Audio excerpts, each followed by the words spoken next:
There's no feeling more intense than starting over. If you deleted your homework the day before it was due, as I have, or if you left your wallet at home and you have to go back after spending an hour in the commute.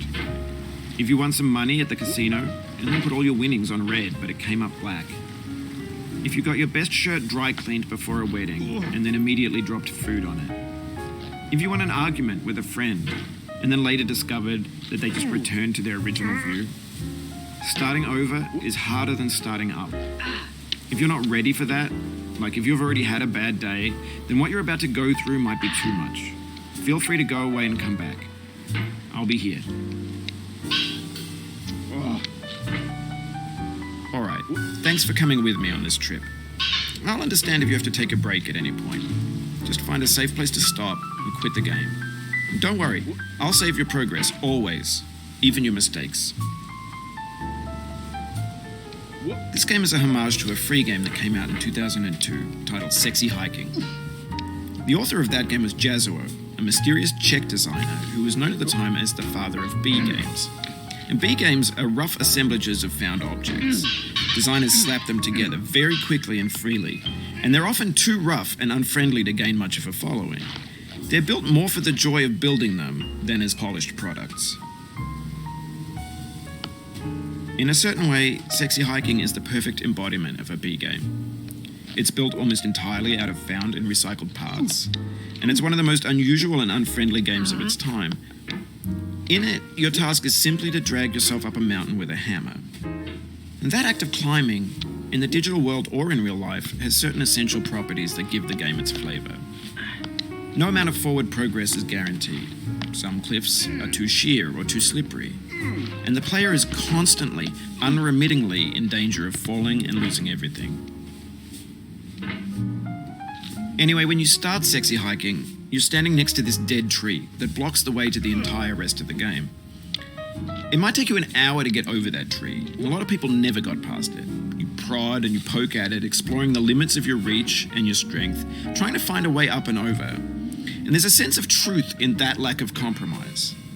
Most obstacles in video game worlds are fake. You can be completely confident in your ability to get through them once you have the correct method or the correct equipment or just by spending enough time. In that sense, every pixelated obstacle in Sexy Hiking is real. The obstacles in Sexy Hiking are unyielding, and that makes the game uniquely frustrating. But I'm not sure Jazzuo intended to make a frustrating game. The frustration is just essential to the act of climbing, and it's authentic to the process of building a game about climbing. A funny thing happened to me as I was building this mountain. I'd have an idea for a new obstacle, and I'd build it, test it, and it would usually turn out to be unreasonably hard. But I couldn't bring myself to make it easier. It already felt like my inability to get past the new obstacle was my fault as a player rather than as a builder. Imaginary mountains build themselves from our efforts to climb them, and it's our repeated attempts to reach the summit that turns those mountains into something real. When you're building a video game world, you're building with ideas, and that can be like working with quickset cement. You mold your ideas into a certain shape that can be played with, and in the process of playing with them, they begin to harden and set until they're immutable, like rock. And at that point, you can't change the world. Not without breaking it into pieces and starting fresh with new ideas. For years now, people have been predicting that games would soon be made out of prefabricated objects, bought in a store and assembled into a world. And for the most part, that hasn't happened, because the objects in the stores are trash.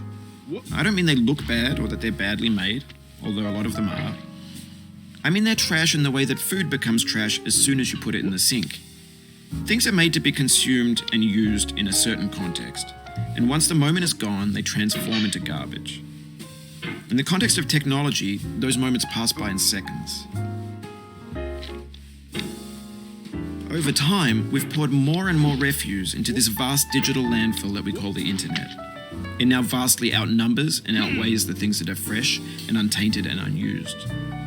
When everything around us is cultural trash, trash becomes the new medium, the lingua franca of the digital age. And you can build culture out of trash, but only trash culture. B games, B movies, B music, B philosophy. Maybe this is what digital culture is. A monstrous mountain of trash, the ash heap of creativity's fountain. A landfill with everything we ever thought of in it. Grand, infinite, and unsorted. There's 3D models of breakfast, Gen X's fanfic novels, Scan magazines, green screen Shia LaBeouf, banned snuff scenes on LiveLeak. Facebook's got lifelike bots with unbranded adverts and candid shots of Kanye and Taylor Swift mashups, car crash epic failed GIFs, Russian dashcam vids, discussions of McRibs, discarded, forgotten, unrecycled, muddled, rotten, untitled. Everything's fresh for about 6 seconds, until some newer thing beckons, and we hit refresh. And there's years of persevering, disappearing into the pile, out of style, out of sight. In this context, it's tempting to make friendly content that's gentle, that lets you churn through it but not earn it. Why make something demanding if it just gets piled up in the landfill, filed in with the bland things? When games were new, they wanted a lot from you. Daunting you, taunting you, resetting and delaying you. Players played stoically. Now everyone's turned off by that. They want to burn through it quickly, a quick fix for the fickle, some tricks for the clicks of the feckless. But that's not you, you're an acrobat. You could swallow a baseball bat. Now I know, most likely you're watching this on YouTube or Twitch, while some dude with 10 million views does it for you, like a baby bird being fed chewed up food. That's culture too. But on the off chance that you're playing this, what I'm saying is, trash is disposable, but maybe it doesn't have to be approachable. What's the feeling like? Are you stressed? I guess you don't hate it if you got this far. Feeling frustrated? It's underrated. An orange is sweet, juicy fruit locked inside a bitter peel. That's not how I feel about a challenge. I only want the bitterness. It's coffee. It's grapefruit. It's licorice. It feels like we're closer now. Composer and climber, designer and user. You could have refused, but you didn't. There was something in you that was hidden, that chose to continue. It means a lot to me that you've come this far, endured this much. Every wisecrack, every insensitivity, every setback you've forgiven me is a kingly gift that you've given me. We have the same taste, you and I. It's not ambition. It's ambition's opposite. An obdurate mission to taste defeat.